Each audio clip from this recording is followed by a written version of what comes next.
പല ചരിത്രകാരന്മാരും ടസീറ്റസിനെ കാണുന്നത് ഏറ്റവും വലിയ റോമൻ ചരിത്രകാരൻ എന്ന രീതിയിലാണ്. തൻ്റെ പ്രധാനപ്പെട്ട വർക്കായിരുന്ന അനൽസ് താൻ എഴുതുന്നത് 116 മുതൽ 118 AD കാലയളവിലാണ്. റോമൻ ചക്രവർത്തിമാരായ ട്രാജൻ്റെയും ഹേഡ്രിയൻ്റെയും ആ ഭരണത്തിൻ്റെ സമയത്താണ് താനിത് എഴുതുന്നത്. ടസീറ്റസിന് ഈ ക്രിസ്ത്യാനികളെ ഇഷ്ടമേ അല്ലായിരുന്നു. തന്നെ സംബന്ധിച്ചിടത്തോളം ക്രിസ്തീയ വിശ്വാസത്തെ സപ്പോർട്ട് ചെയ്യേണ്ട ഒരു ആവശ്യവുമില്ല. താൻ ക്രിസ്തീയ വിശ്വാസത്തെ തന്നെ വിളിച്ചത് നശിപ്പിക്കുന്ന ഒരു അന്ധവിശ്വാസമെന്നാണ്.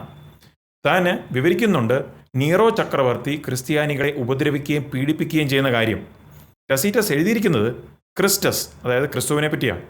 ക്രിസ്തു ടിബേറിയസ് ചക്രവർത്തിയുടെയും പോന്തിയോസ് പിലാത്തോസിൻ്റെയും കൈകളാൽ വലിയ കഷ്ടം അനുഭവിച്ചുവെന്ന്. അവിടെ തന്നെ പറയുന്നത് നമ്മളൊന്ന് ശ്രദ്ധിക്കണം. യേശു ടിബേറിയസ് ചക്രവർത്തിയുടെ സമയത്ത് ജീവിച്ചിരുന്ന മനുഷ്യൻ.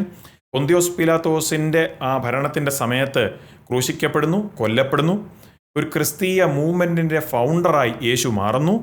അപ്പോൾ ഈ ഒരു സാക്ഷ്യത്തിൽ നിന്ന് തന്നെ അത് എത്രമാത്രം വിലപ്പെട്ടതാണ്. കാരണം ടസീറ്റസ് എന്ന് പറയുന്ന ഒരു നോൺ ക്രിസ്ത്യാനി അല്ലാത്ത ഒരാൾ രേഖപ്പെടുത്തിയിരിക്കുന്ന വസ്തുതകളാണ്.